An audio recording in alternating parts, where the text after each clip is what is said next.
Good morning, these are the top stories. New information supports claims that Kagame forces were involved in the assassination that sparked the Rwandan genocide. President Paul Kagame has long blamed the Hutu-led army for missile strikes that killed the presidents of Rwanda and Burundi in 1994.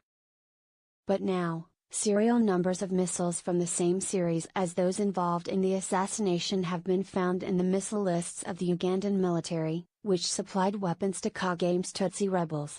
Belgian scholar Philippe Rentjens, who obtained the lists, said the absence of the offending serial numbers suggests they were transferred to Kagame's forces. The Rwandan genocide saw an estimated 800,000 people killed, mostly Tutsis, before Kagame defeated the Hutu government and took over. This is the daily morning update newsletter. If you're reading this on the web, or it was forwarded to you from someone else, you can sign up for Morning Update and all Globe newsletters here. Canada has abandoned support for Michel Jean's Francophonie candidacy.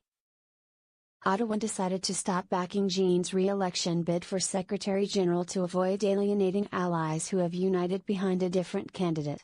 The abrupt shift from the Trudeau government, it had supported her effort as late as Monday, came after officials concluded that Jean had no chance of defeating Rwanda's Foreign Affairs Minister Louise Mushikiwabo at a summit later this week. Jean, who served as Canada's Governor-General from 2005 to 2010, was looking to secure a second term at the Francophonie, which represents 274 million francophones around the world. An Enbridge pipeline ruptured and sparked a massive fire north of Prince George, BC. The rupture of a natural gas pipeline prompted evacuations in the rural region yesterday evening. Approximately 100 people from the Hutu-led First Nation were ordered to leave, but within a few hours the evacuation zone was reduced and residents were allowed to return home. There were no injuries or damage beyond the actual pipeline. Investigators are working to determine the cause of the rupture.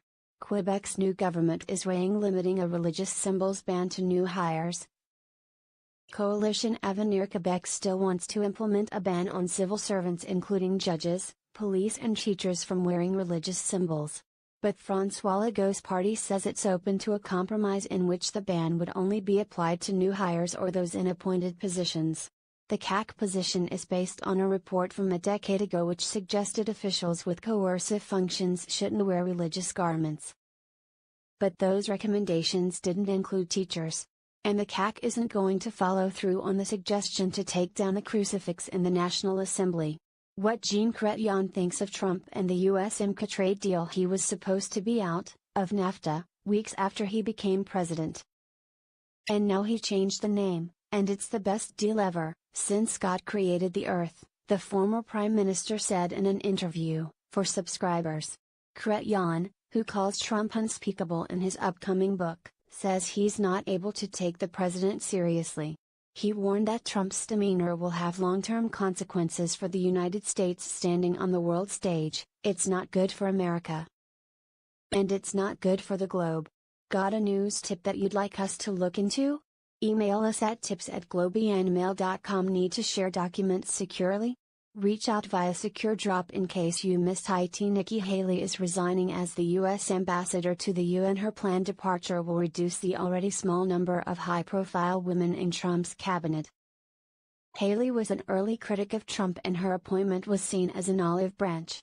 They appear to have formed a friendly relationship over her tenure, and Haley offered praise to his family yesterday. She called Jared Kushner a hidden genius and Ivanka Trump a great friend. Trump plans to name Haley's successor in the next couple of weeks. Morning markets mixed. World stocks inched off 8-week lows on Wednesday as U.S. long-dated borrowing costs held below multi-year peaks, though market gains were checked by fears for global economic growth and the possibility of an Italy-EU clash over budget spending. Tokyo's Nikkei and the Shanghai Composite each gained 0.2%, and Hong Kong's Hang Seng 0.1%. In Europe, London's FTSE 100, Germany's DAX and the Paris CAC 40 were down by between 0.1 and 0.7% by about 6:10 a.m. ET. New York futures were down. The Canadian dollar was just above 77 US cents. What everyone's talking about. Will coalition of premiers make Andrew Scheer PM? if progressive conservative leader Blaine Higgs becomes Premier of New Brunswick, and Jason Kenney wins the spring election in Alberta, both of which appear likely, that will make 5 provinces opposed to a carbon tax. Which means that the federal government will impose financial penalties on provincial governments representing 60% of Canada's population because they refuse to put a price on carbon.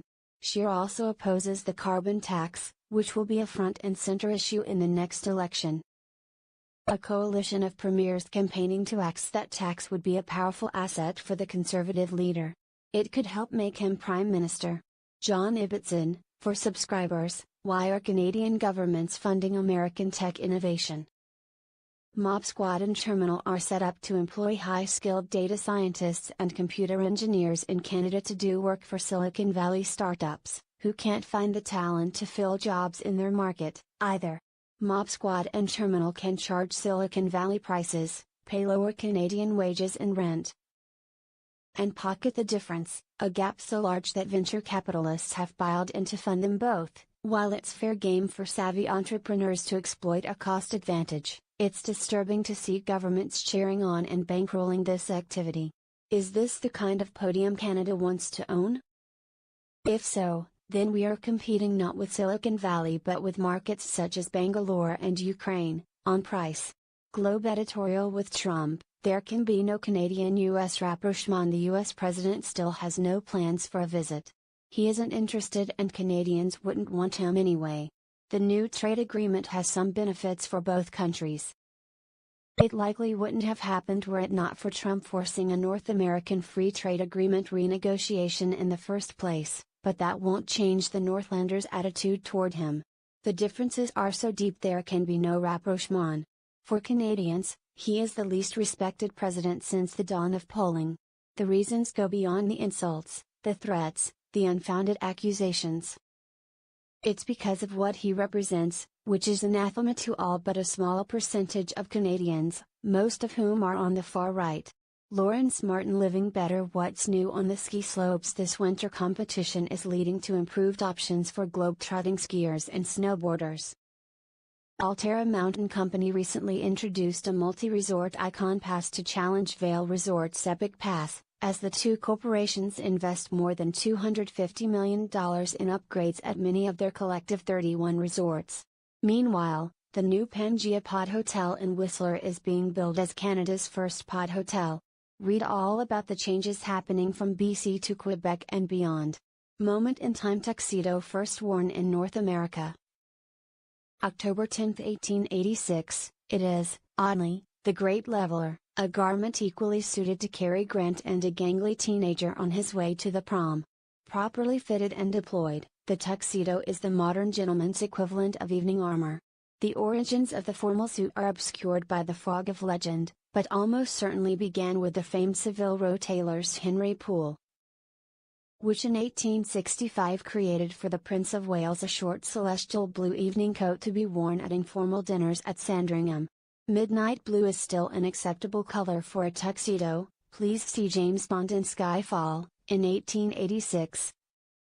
The magnificently named tobacco heir Griswold Lorillard and his high-living friends also chopped off the tails of their evening suits and debuted the new fashion at the Autumn Ball held in Tuxedo Park, New York. Since then, the tuxedo has evolved, but maintains its basic structure: dark jacket and trousers, formal shirt, some hint of satin. It has been taken up by women as an alternative to evening gowns, whether accompanied by a top hat, a la Marlene Dietrich, or worn backward with panache, as Celine Dion did at the 1999 Academy Awards. It may yet evolve further, but will always remain timeless. Elizabeth Renzetti. If you'd like to receive this newsletter by email every weekday morning, go here to sign up. If you have any feedback, send us a note.